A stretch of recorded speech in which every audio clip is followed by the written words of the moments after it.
I just did a test recording right before I started actually recording, and I never know what I'm going to say. And for some reason, this is what I said. I go, this one goes out to Richard Belzer.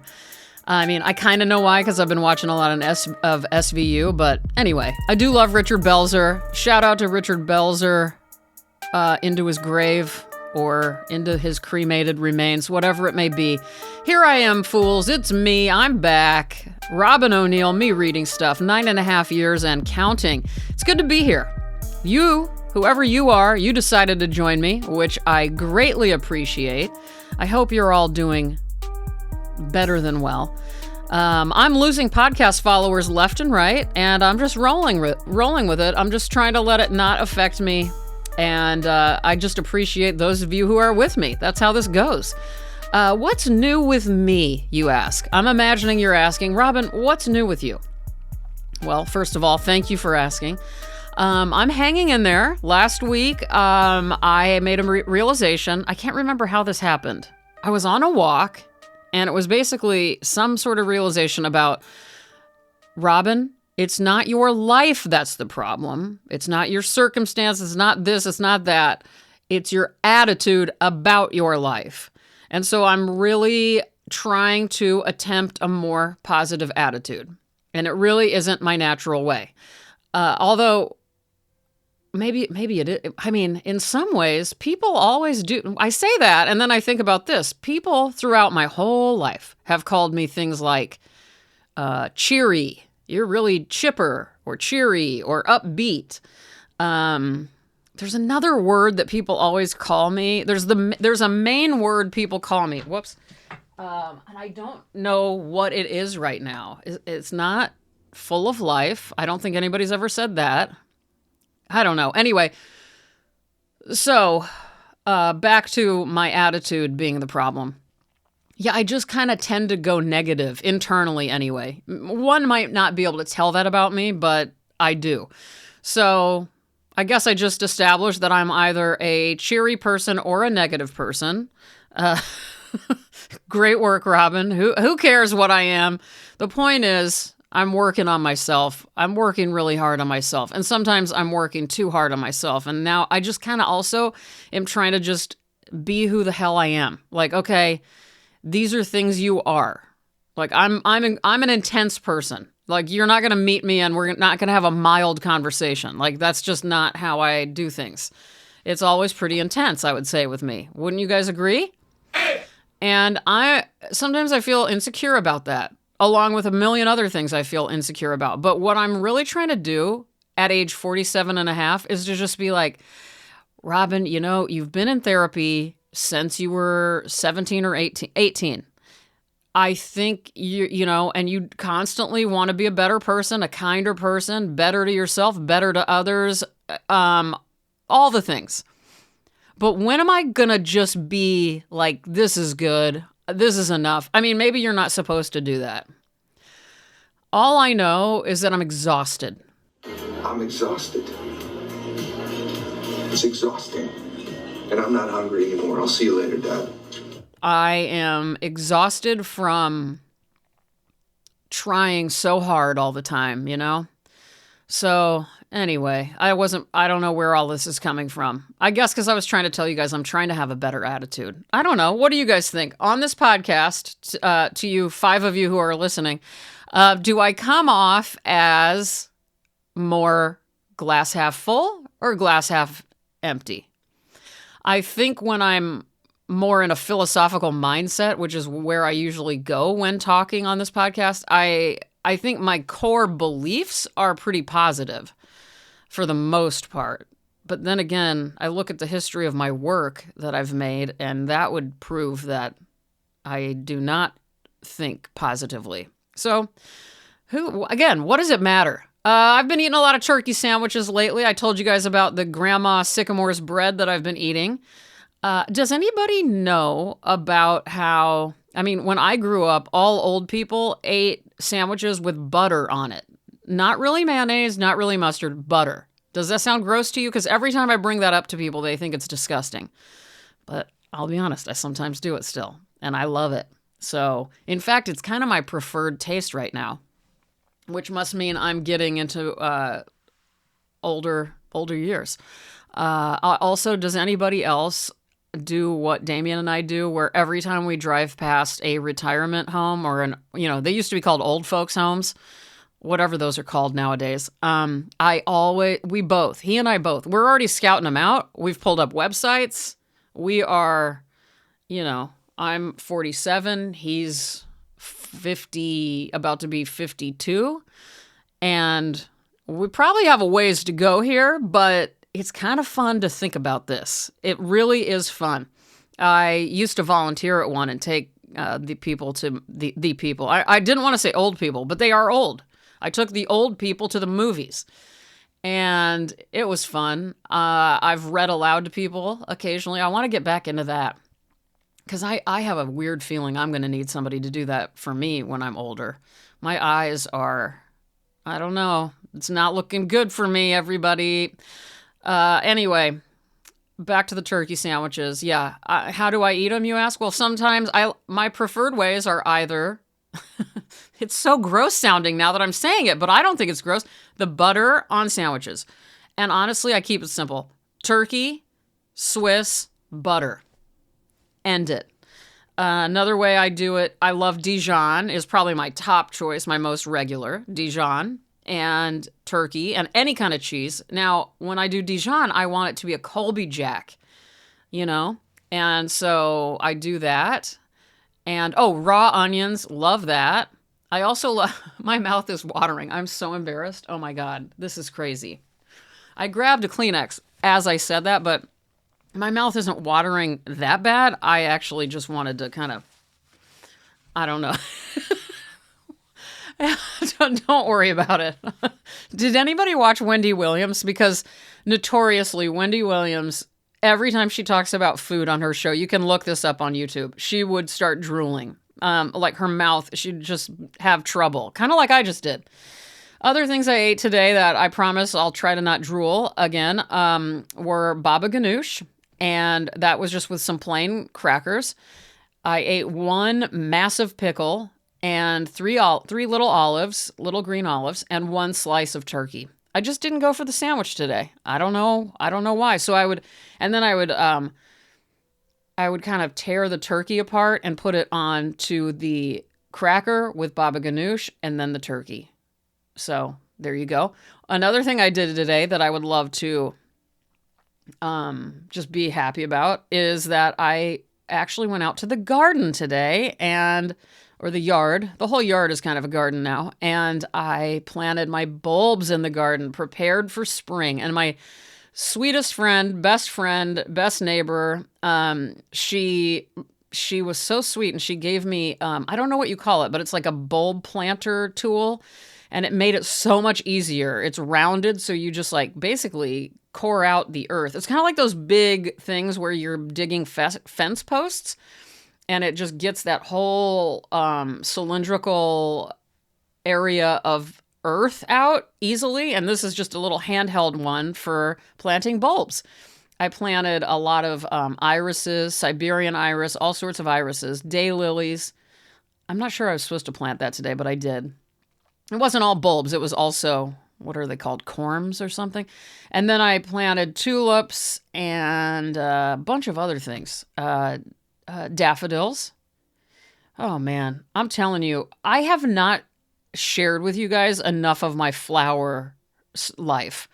And I'm wondering where I should do that. Should I do that on Instagram? I'm just talking out loud. Or should I, if you guys, by the way, thank you guys. A lot of you guys are on my Substack, and I really, really, really like posting on there. I really like writing once a week and sharing in a different forum what I'm thinking about, and as I'm thinking about my past and my past life as an artist. So thank you guys a lot. I just really appreciate anybody who signed up. And if you haven't, just search my name on Substack, or I'll put a link in the description. You can find me.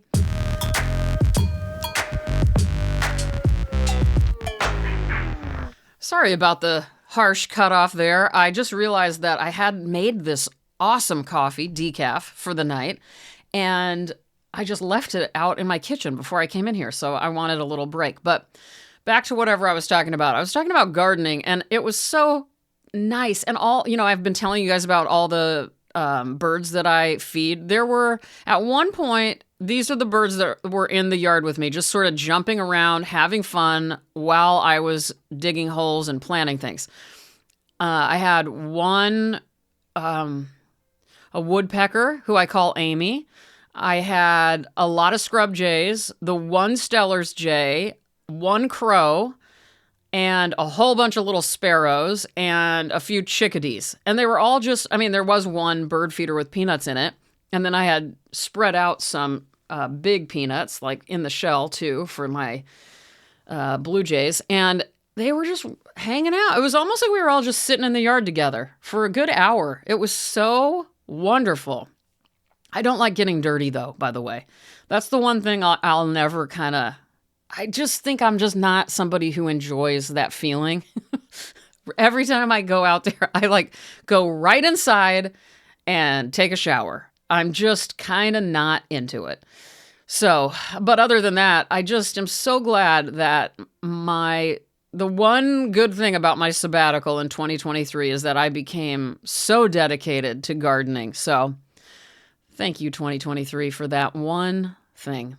Let's read a little early. Normally I wait until the very end to read, but today I'm excited because I'm going to do something that I started to, I don't believe I've ever done it on me reading stuff, but on the short-lived and now defunct podcast called Robin's Gate, I started what I called Encyclopedia Corner. That's right.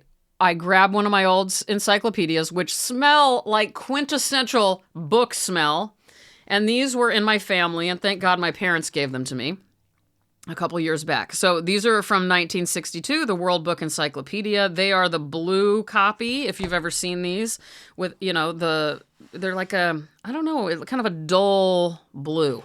Anyway, and I picked a random word, and it was, letter, and it was L as in love. And I normally, on Robin's Gate, I would just flip to whatever, and then I would read from that. But this time, I knew when I saw the letter L, I thought, I want to read about lightning. I love lightning. I think it's one of the most beautiful things that we have on this earth. And I got to see a lot of lightning about a week ago when I was driving home from somewhere, and it made me so excited because I miss it. We don't have a lot of lightning. As much as it rains around here, I really saw lightning so regularly when I lived in Houston, and I really miss it. Not that it's the most pleasant thing. It can be obviously very terrifying. So I'm going to read to you from the World Book. Oh, you know what I just opened up to too? And there's a photo of a Vincent van Gogh letter to Theo. It's the whole section's called letter writing. And there's this cute little girl writing a letter at her little desk with a lamp on, and she has a little cute outfit on. And then there's 3 photos. So she's writing it, and then it looks like she's reviewing it. And then she is licking the envelope. And here it says, writing letters helps bring friends closer together. A letter is actually a conversation written in words. It can tell a great deal about the writer's personality and interests. Here's one from Abraham Lincoln. Oh, there's one from Frankie. Frankie. That's my cat, Frankie. Anyway, looking at this makes me remember that I still have it. It's the letters of Van Gogh to Theo, or the letters between the brothers. And I had that in high school, and I loved it. This says the 7 C's of a good letter are clear, correct, and complete. What is correct? Business firms write thousands of letters every day just to clear up mistakes they made in previous letters. Where'd they get that statistic? I'm calling bullshit on this. The follow-up letters would not be necessary if writers would take the time to give all the necessary facts correctly in their first letters. Before you write a letter, find out all you need to know about your subject. Be sure that every statement you make is correct. Do not guess. I am the opposite. I'm like, make up a story. Why don't you just lie in your letter? Have a good time. Anyway, this is crazy. I can't tell you how good this book smells. So I'm going to flip to lightning. Here is lighting. This is what it says about lighting here. It ranks as the most important factor in seeing. What the hell? Is this book a joke? Plans for lighting should provide the greatest possible light needed for any task. You think? Yeah, I would assume so, everybody. All right, well, anyway, I could go on and on. I could read you guys this whole book. Okay, here we go. Lightning. And there's a beautiful photo of a couple of different lightnings, and it says, dazzling forked lightning flashes through the surrounding clouds and lights up the sky above an ocean. This type of lighting is deadly to swimmers or persons in small boats. Okay, here we go. That's just a little side note next to the photo. Hold on. Let me drink some more coffee and let's get back to this brilliant book we're about to read. I don't know, guys. The few things I just read to you were shocking. What was that thing about lighting? It ranks as the most important factor in seeing. Okay. All right, here we go. Lightning is a flash of light in the sky caused by an electrical current. The current may flow between parts of the same cloud, between different clouds, or between clouds and the earth. A bolt of lightning. What causes lightning? When a solid body becomes electrically charged, only its surface has a charge. But when a thundercloud becomes charged, the whole cloud has a charge. The cloud actually consists of an immense number of tiny water droplets. Each of these droplets has a charge on its surface. Thus, a cloud may have a great electrical potential. If a cloud comes near an opposite electric charge, a huge spark may result. When a charged cloud comes near the surface of the Earth, an opposite charge is induced on the surface of the Earth. The air that separates the cloud and the Earth acts as an insulator. It resists the efforts of the opposite charges of electricity to rush together.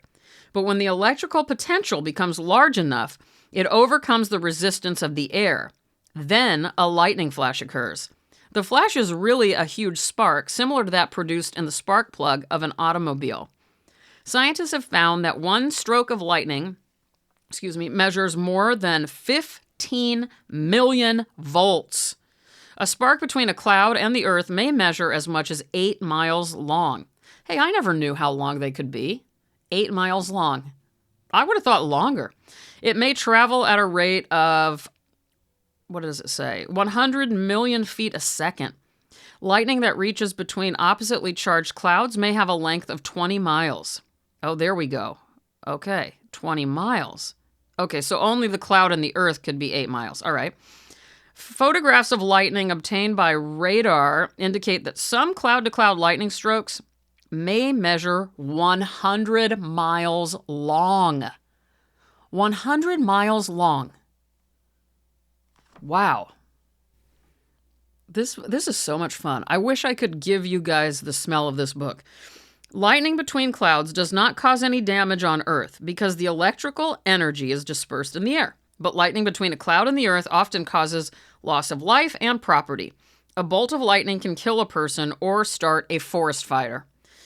I mean, among many other things, World Book Encyclopedia. They make things, I love the simplicity of this. This is part of why I love it. I also love, you learn all these things when you're a little kid. You learn so much in such a short amount of time. And then, sadly, I never thought I would forget a lot of the facts I learned as a kid. And as I'm getting up there in age, I do notice there are things like if a kid were to ask me, hey, Robin, how does thunder occur? I would only kind of be able to tell them, but this is nice to review. And speaking of, we're going to go into how lightning produces thunder. That's the next moment in this awesome entry. Okay. Sorry, I got distracted because I just saw another thing on the page about lighting. Better light makes for better students. And then it shows a kid reading at his desk in school, and it is very well lit. So, it's funny because my whole life, everybody kind of told me that I wasn't using enough light for both my drawing and reading. Everybody's always concerned about me, even to this day. Like, Robin, don't you need more light? But I hate overhead lighting. I hate bright lights. And so I just kind of I resort to just struggling all the time with being able to read and see and draw because I just would prefer, I guess my priority is good lighting. So I'd like to write a chapter on lighting. All right, back to the lightning and the thunder. As lightning travels, it heats the air in its path. The sudden heating causes the air to expand violently. The cool air farther, I had to turn the page, away is pressed into smaller space.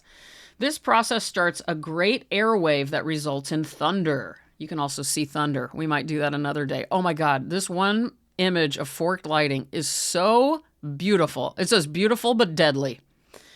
All right, let's read the kinds of lightning. I'm going to skip ahead. All lightning strokes are basically about the same, but they appear to have different forms depending on the position of the observer. Forked, zigzag, or chain. This is all in one paragraph.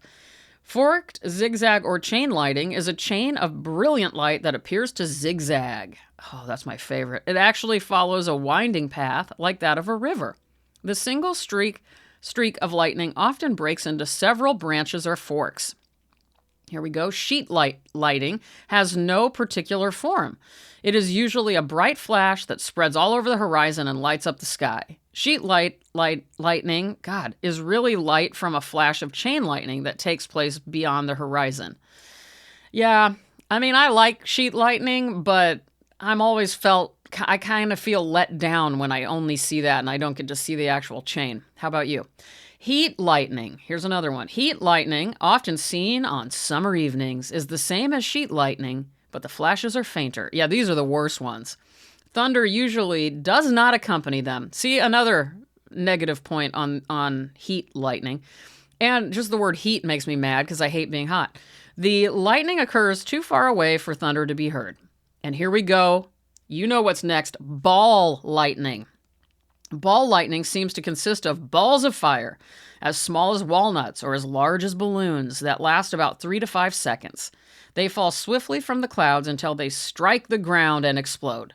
Sometimes they roll slowly around the ground and do not explode until they hit an obstacle. Ball lightning is the least understood of all forms of lightning. Many meteorologists even doubt that it exists. They think it may be an optical illusion. However, so many reliable witnesses have seen it that scientists have begun to study it. They have produced ball lightning in the laboratory. The kind of lightning does not appear to be dangerous. This kind of lightning. How could that not be dangerous? Are you kidding me? So since this is from 64, let's look this up. Does ball lightning really exist? Let's see, because obviously we would know by now, right? It's a real phenomenon, it says. At least that's what AI overview on Google says. Frankie's freaking out. She's running back and forth. Okay, it's been documented. People have been seeing this since the time of the ancient Greeks. Some people say it's not common. They do say it's still mysterious. Wow, harmless. See, nothing's changed since 1964, you guys. Ball lightning is usually harmless, but it can cause damage by burning or melting. I'm sorry, but if a ball of lightning suddenly rolls across, I happen to be laying on the ground or something, I don't know what I'm doing, hanging out with the birds, and a ball lightning hits my face, I'm pretty sure that's going to be dangerous, right? What is going on with this book? I kind of love this. This book is insane. I've only got a little bit more to go. Should I finish it? History. I'll do it. I'm having fun. I'm sorry if you're not. In earliest times, where am I? I gotta hold this book up. You guys, I can't see. You should see how dim this room is. Speaking of, in earliest times, men looked on lightning as one of the great mysteries of nature. The ancient Romans believed that thunder and lightning were the weapons of the god Jupiter. They thought that such powerful and deadly weapons could belong only to the greatest of their gods. Modern science has shown that lightning is really a flow of electricity formed high above the earth. If a man could find a way to use the electrical current in a single lightning flash a mile long, he could light 1 million light bulbs. Benjamin Franklin showed the connection between electricity and lightning. He made a silk kite and fastened a piece of wire near its top. Then he attached a long string to the kite and tied an iron key to the free end of the string. I loved learning about that as a kid. I thought that was so cool. Did everybody want to be an inventor when they were a kid? Because I know I did. In 1752, Franklin sent the kite up in a heavy thunderstorm. As a thundercloud came near the kite, Franklin saw the loose ends of the string stiffen. He put his hand near the key and instantly felt a shock as a spark traveled from the key to his finger. Rain then fell heavy. The wet kite carried such a large charge of electricity that some of it charged a battery in a container called a Leyden jar. I don't know how you Leyden, Leyden. Franklin's experiment was very dangerous. I love that sentence. Franklin's experiment was very dangerous. Is that their way of being like, almost like, I don't know what I'm trying to say. Anyway, I'm sorry, guys. In 1752, Franklin built the first lightning rod. This device protects homes and other buildings from damage by lightning. Franklin erected a pointed iron rod on the roof of his house, extending it 5 feet into the ground. A metal rod with its lower end in the moist earth and its upper end above the building will protect the building by conducting a lightning flash harmlessly to the earth. I just think that is so cool. I was trying to think of a couple of things I wanted to tell you guys about. Number one, the Walter de Maria. I don't know if I'm saying his name right, but the lightning fields. If you don't know about that art piece in New Mexico, look up the lightning field. And also, this is the one I really need to look up. Subterranean Thunder. Instagram. I will put a link in the description to everything I'm mentioning, but Angela Lane is a friend of mine on Instagram, and her work and the work she posts, both her work and everything she posts on her Instagram page is so beautiful, and a lot of it does seem to be images of weather phenomenon, whether it be comets, I don't know, aurora borealis, you name it. And they're just so beautiful. It's just a beautiful page to look at. I'm always so inspired. She and I clearly have a lot of the same interests. So if you don't like what I like, if you don't like my, like, I don't know, if you think I suck, then you might not like it. But I am so into this Instagram page. And it's huge. I mean, she has like 80,000 followers or something like that. So The Lightning Field by Walter de Maria and Subterranean Thunder.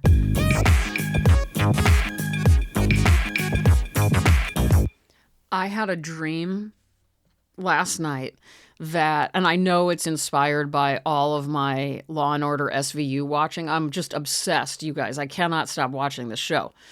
And by the way, I have memorized the intro. You guys ready for this? And then I'll tell you my dream. Let's see if I'll get this right. In the criminal justice system, sexually based offenses are considered especially heinous. In New York City, the dedicated detectives who investigate these vicious felonies are members of an elite squad known as the Special Victims Unit. These are their stories. Dun dun. I got it. I think I've got it. I've even got a little bit of flow. I just memorized it officially yesterday. But anyway, my dream was so funny to me. And I'm telling you guys because I've talked endlessly about Kleenex on this show throughout the years. It's one of my favorite products on earth, Kleenex with lotion. And I've always wanted them to be a sponsor or to have me design Kleenex boxes. I just want to work with Kleenex so bad. I'm finally thinking I'm just going to reach out to them. And here's my dream last night. So I was being arrested. I'm not sure what the crime was, but I did it. Like I knew I was guilty. And they got me. And I had been interrogated. And I don't think it was from the members of the SVU, but they kind of resembled those people. And I felt like I was in New York City. And it did feel like, I don't know. It just felt gritty. But I did not commit a sexually based offense, okay? But I was in trouble. And I was going to prison. Like, for a long time. I think I was going for like, I think it said 22 years or somewhere around 20 years. And then I was in a courtroom and it was time for me to go. Like this was, I don't know, I got to say something in court and then they were going to take me away right then and there. Like I'm about to be handcuffed. And I ran for it.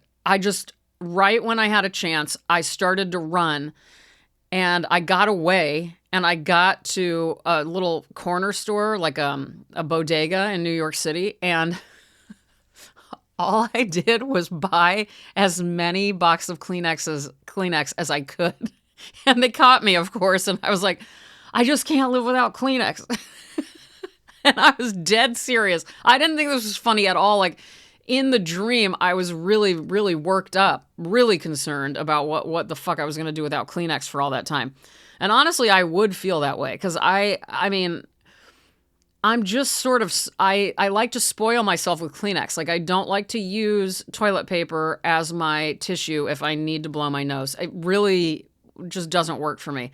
So that's my dream, and that's how obsessed I am with SVU and Kleenex. All right, you guys, go get it. Go get whatever it is you want. Get out of here. Do it. Eat it. Live it. Walk around your neighborhood if it's safe, and if you can walk and you feel up to it.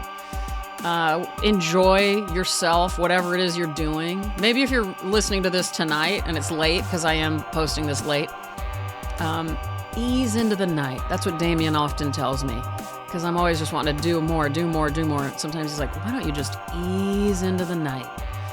So be easy on yourself and ease into the night. Next time you go to the grocery store, take your time, look around. Maybe you'll see something you've never seen before. Write yourself a love letter. You know what? Next time we'll read that article about letter writing from the encyclopedia. I loved reading you the encyclopedia tonight. Thank you for letting me do that. Keep dying. Keep writing it down. That's C.K. Williams. I'm your girl, Robin O'Neill. This is me reading stuff, and I'll be back next week. Thank you guys so much for listening. I appreciate it. I love you guys. Bye-bye. Good night.